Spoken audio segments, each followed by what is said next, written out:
Hello, welcome back to my channel. This is Younique Funmi. First off, I want to say thank you. I want to say thank you to my subscribers.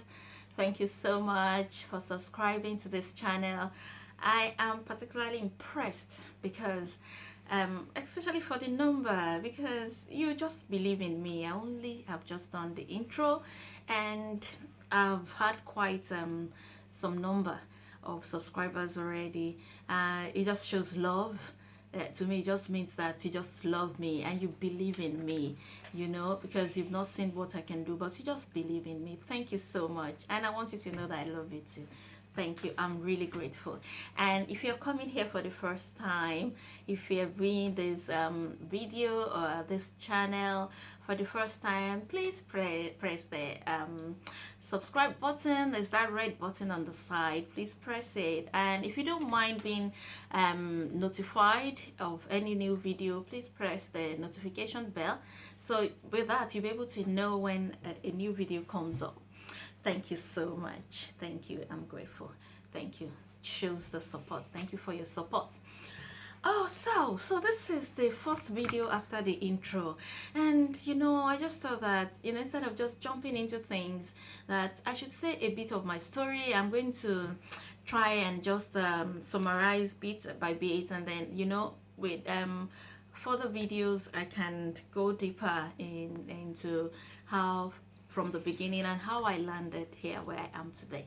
So I just need you to understand this so that you'll be able to know what has formed my opinion over the years, how, things that have shaped my sense of reasoning, and, how, so that you can understand me basically, so that you can understand who I am, and then be able to understand my videos. Thank you so much. So I was born and raised as a Yoruba girl. My parents are Yoruba, and I grew up in the Yoruba part of Nigeria. I grew up in Oyo State. I was my primary school was in Oyo. My secondary school was in Ilorin, Kwara State, Federal Government College, Ilorin.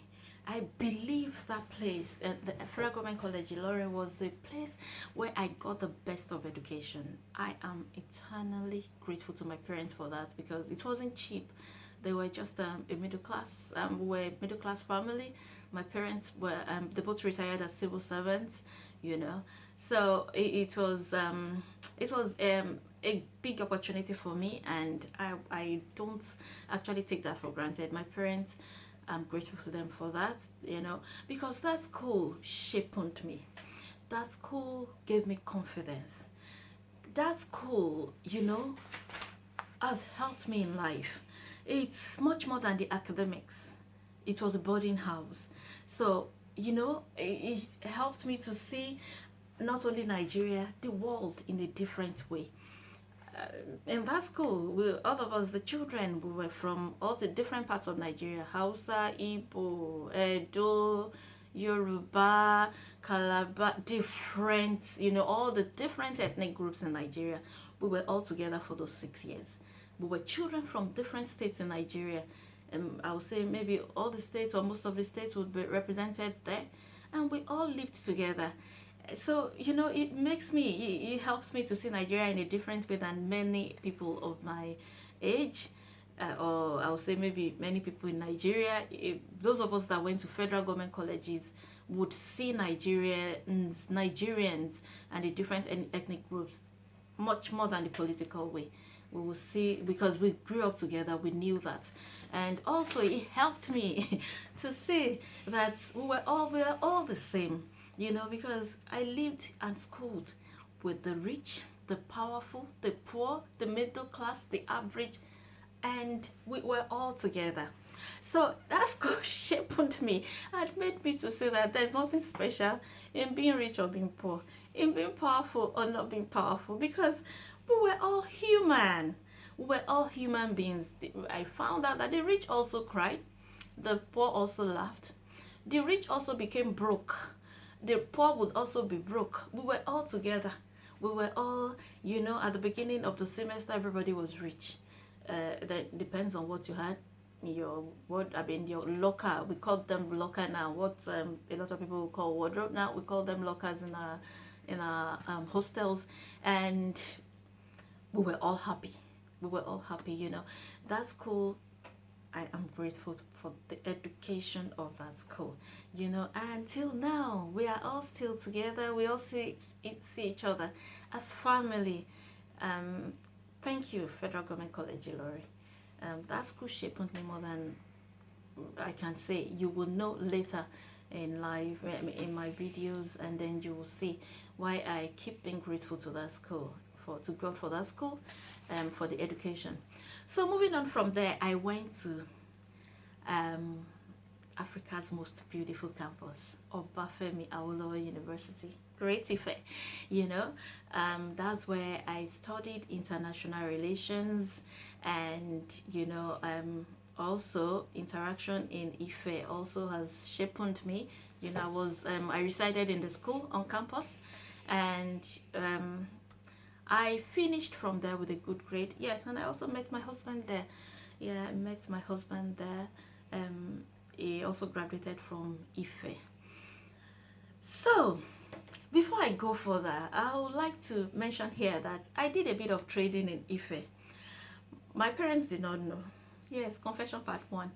I would get my pocket money from home, my monthly pocket money. If I went myself, I'll get my money from my dad. And instead of going straight to school with the money, I will branch Ibadan on my way to Ife. I would branch Aleshin Lawyer Market and Ogunpa Market. I bought things to sell, underwears and t-shirts and shirts for the ladies, and then t-shirts and shirts for the men. So I made quite a bit of money there. So that helped me a bit, you know, just boosted my pocket money. So I was quite okay. I was quite okay, you know. But okay, so moving on from there, I'm just trying to make you see to see this part of me so that you will understand where I am now. So from there, when I finished from Ife, I tried to get a job, and that was when life really started. You know, I tried to get a job, I couldn't get a job. I tried different companies, even banks, you know. I just couldn't get a job. I think I'll do another video on that, maybe, you know, along the way. I will. I'm trying to make this video a bit short so that, you know, it doesn't take too long. I'm going to do a part two. Really, I'm going to do a part two because I can't finish everything now. I'll do a part two, and hopefully I think I'll just stop it there, and then I can be my other videos, my subsequent videos. I'll be telling about the background before, you know, doing the videos. So when I tried to get a job and I couldn't get a job, in one of the interviews, you know, then in Nigeria, I don't know if that is the way it still works, but we'll go. When you're trying to get a job, after submitting your CV, if they see that you have the qualifications, they'll call you for tests, mostly IQ tests, and they'll call you for tests, and then if you pass the test, you move on to the stage of the interview. So on one of those days when I went for the test, I got talking with a young man. I can't remember how we started talking, but I got talking with a young man, and you know, he handed over this book to me. On one of the days we met, I don't know if it's the first day, but he handed me this book. It's called The Parable of Dollars, and I would like young people, please, if you can just read that book. That book changed my life. You know, this young man was just like, Funmi, because I think we had met in one or two tests, employment test centers like that, and we just got talking, and he was like, Funmi, I've read this book and I think you may like it because it has changed my life and my perspective towards life. I think you should be able to get something out of it. He gave me that book by Reverend Sam Adeyemi. I read that book. What attracted me to the book was, you know, when I saw the author, I was happy because I had listened to Pastor Sam during my youth service year. During that 1 year, in the morning, before I went to work, I would listen to Pastor Sam. He had this 30-minute slot in a TV station. no, in the radio station. So I would listen to his motivation talks then, in that 30 minutes every morning, and motivation talks, and sometimes he would preach. It was like he ministered to me all through my service here. So I was happy with that. When I saw the name of the author, I said, no, I will read this book. So I took the book from him. I read that book, and that book just changed me. And I was just like, okay, so I'm going to be on my own. I'm going to start a business, because that book actually taught taught you how to be on your own, And at that point in Nigeria, employment was difficult. So, it talked about being your own boss and all that. And it made me to realize that, that is one thing I've taken all through my life. Nobody can pay me more than I can get him. No employer will pay me more than what I can fetch him. So why not just fetch it yourself? That was what that book was about. So I thought about things, and I was like, okay, I've always loved trading. That's the best thing I can do. I don't get bored when I'm selling. I love to sell. I love to sell. So I said, okay, I love selling. Not manufacturing, I just love, I don't mind doing the retail or doing the wholesaling, as long as I'm making money, and as long as I'm not bothered about the manufacturing most times. I just get it from the company and I sell. So I said, okay, what can I sell? Now, I don't know how I got into the telecommunication business, but that was what I started selling at first. Till now, I'm still trying to remember how I got into that business. I don't know how, I can't remember.